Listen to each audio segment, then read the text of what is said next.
नमस्कार। आइए सुनते हैं मुंशी प्रेमचंद द्वारा लिखी कहानी बासी भात में खुदा का साझा।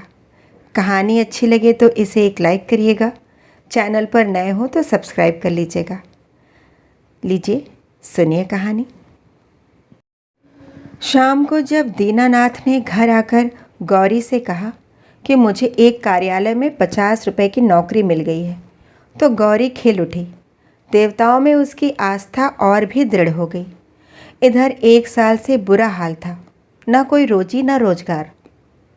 घर में जो थोड़े बहुत गहने थे वह बिक चुके थे। मकान का किराया सिर पर चढ़ा हुआ था। जिन मित्रों से कर्ज मिल सकता था सब से ले चुके थे।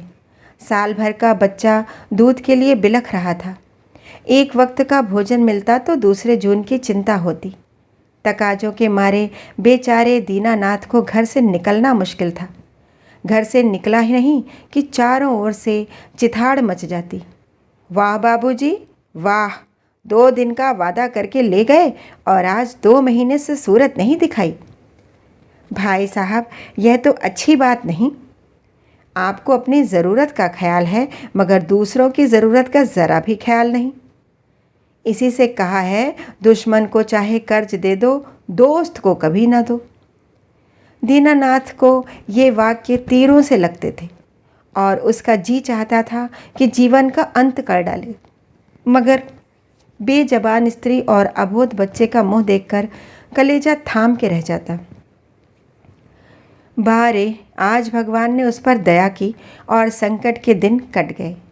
गौरी ने प्रसन्न मुख होकर कहा, मैं कहती थी कि नहीं, ईश्वर सबकी सुधि लेते हैं और कभी न कभी हमारी भी सुधि लेंगे, मगर तुमको विश्वास ही न आया था। बोलो, अब तो ईश्वर की दयालुता के कायल हुए? दीनानाथ ने हठधर्मी करते हुए कहा, यह मेरी दौड़ धूप का नतीजा है। ईश्वर की क्या दयालुता?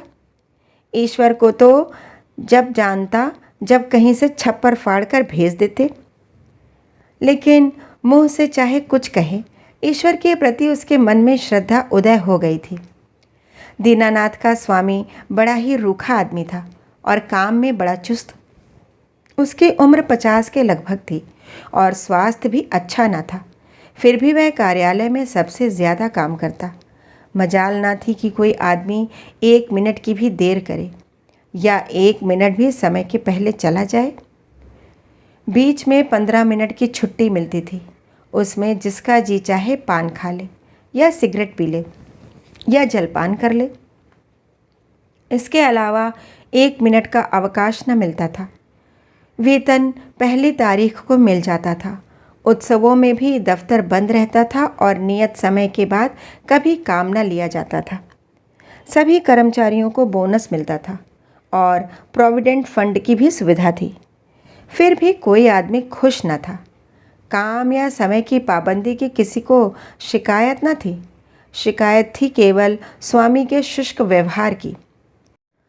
कितना ही जी लगाकर काम करो, कितना ही प्राण दे दो, पर उसके बदले धन्यवाद का एक शब्द भी न मिलता था।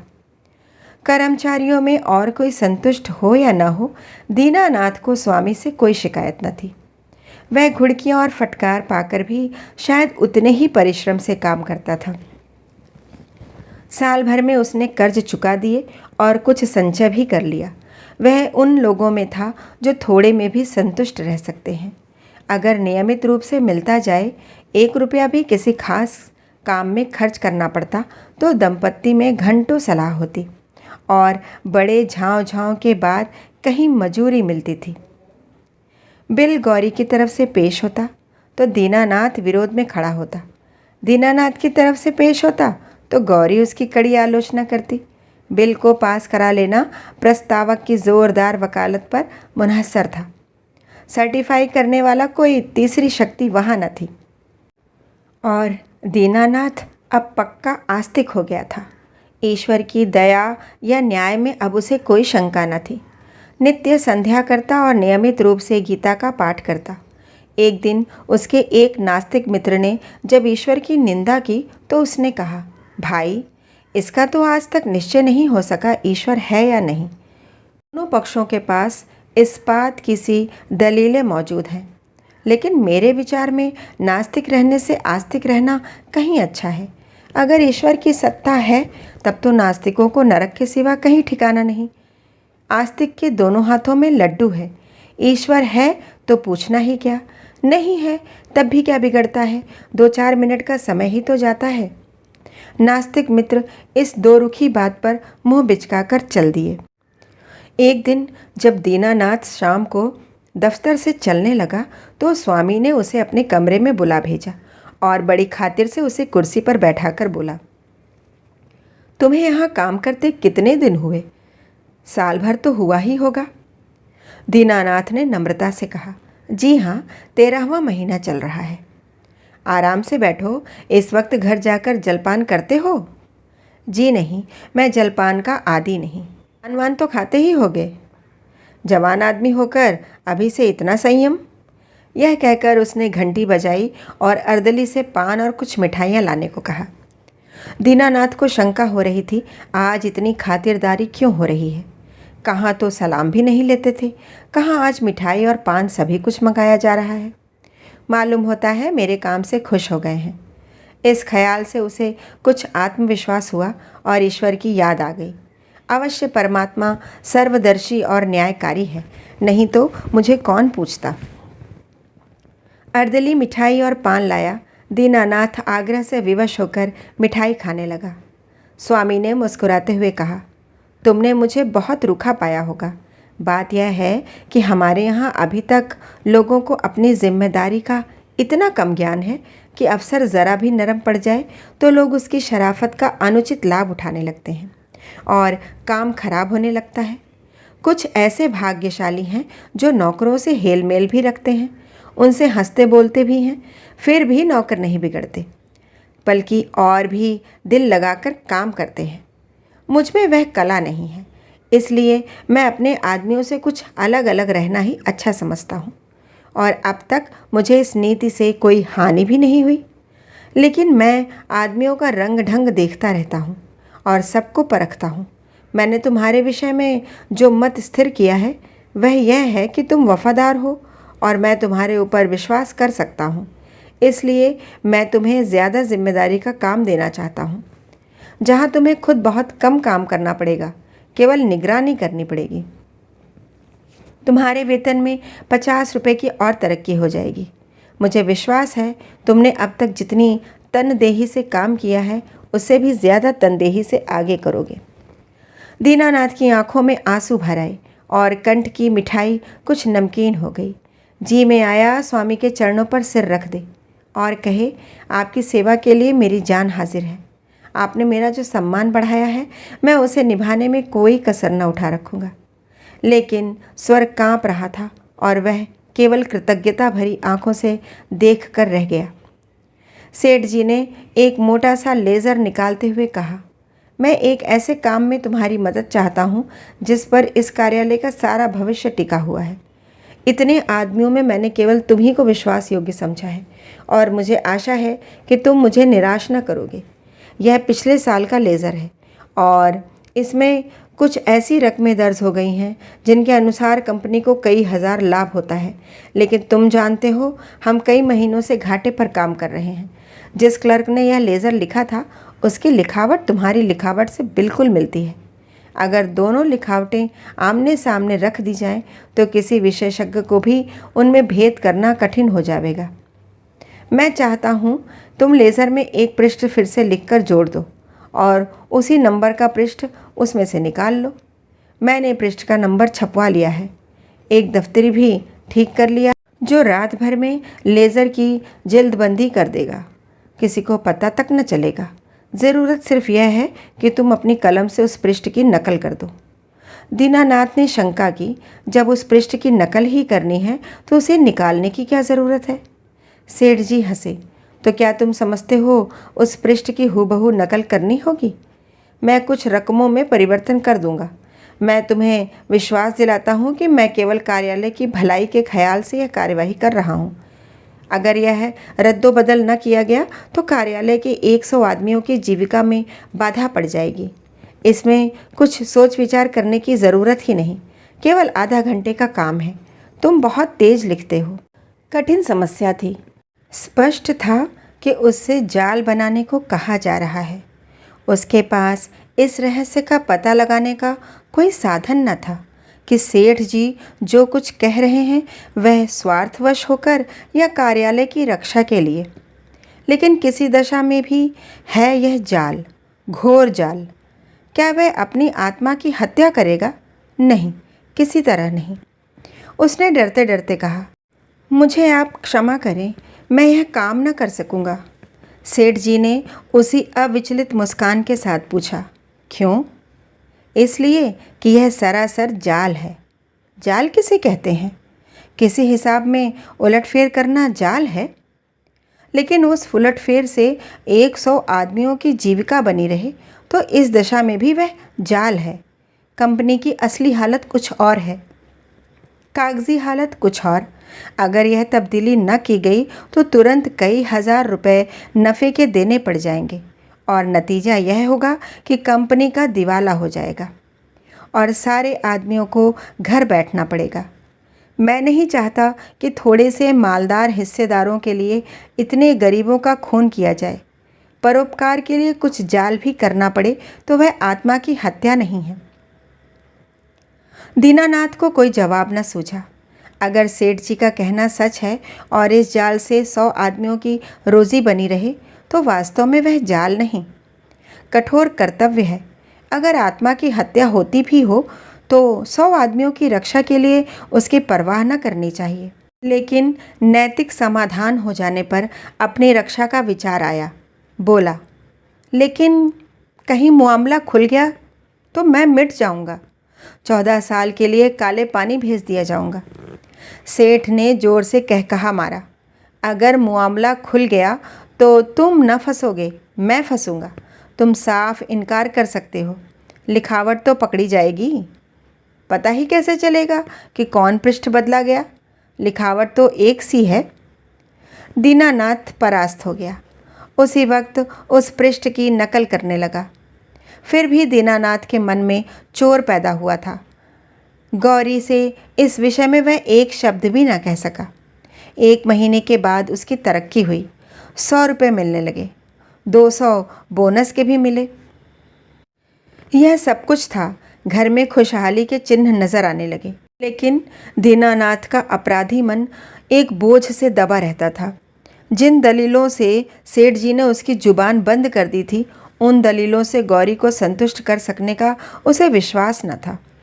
उसकी ईश्वर निष्ठा उसे सदैव डराती रहती थी।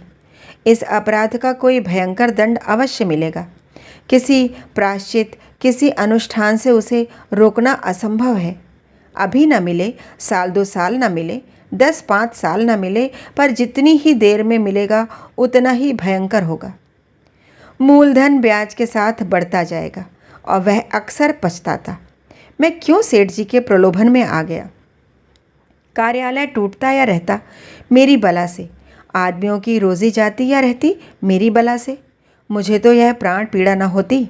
लेकिन अब तो जो कुछ होना था हो चुका और दंड अवश्य मिलेगा। इस शंका ने उसके जीवन का उत्साह, आनंद और माधुर्य सब कुछ हर लिया।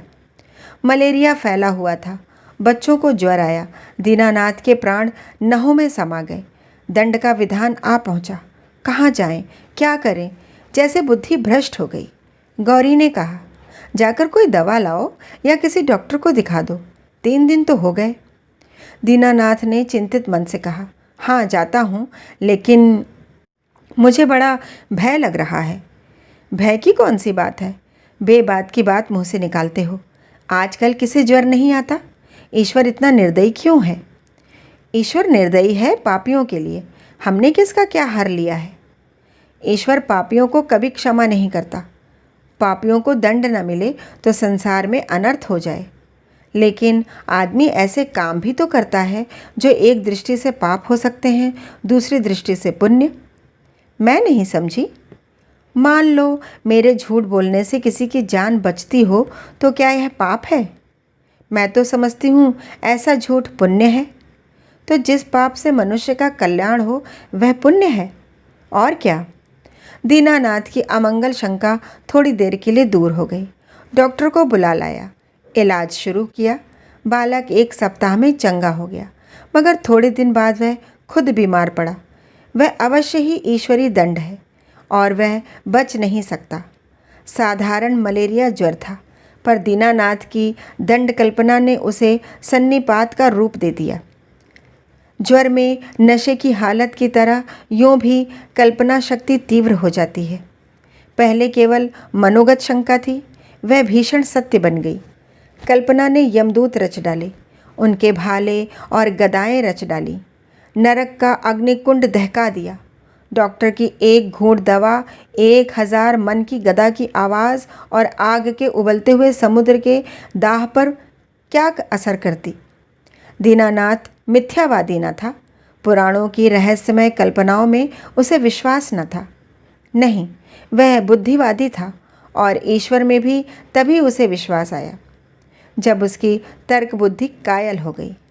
लेकिन ईश्वर के साथ उसकी दया भी आई, उसका दंड भी आया। दया ने उसे रोजी दी, मान दिया। ईश्वर की दया न होती तो शायद वह भूखों मर जाता, लेकिन भूखों मरना अग्निकुंड में ढकेल दिए जाने से कहीं सरल था, खेल था।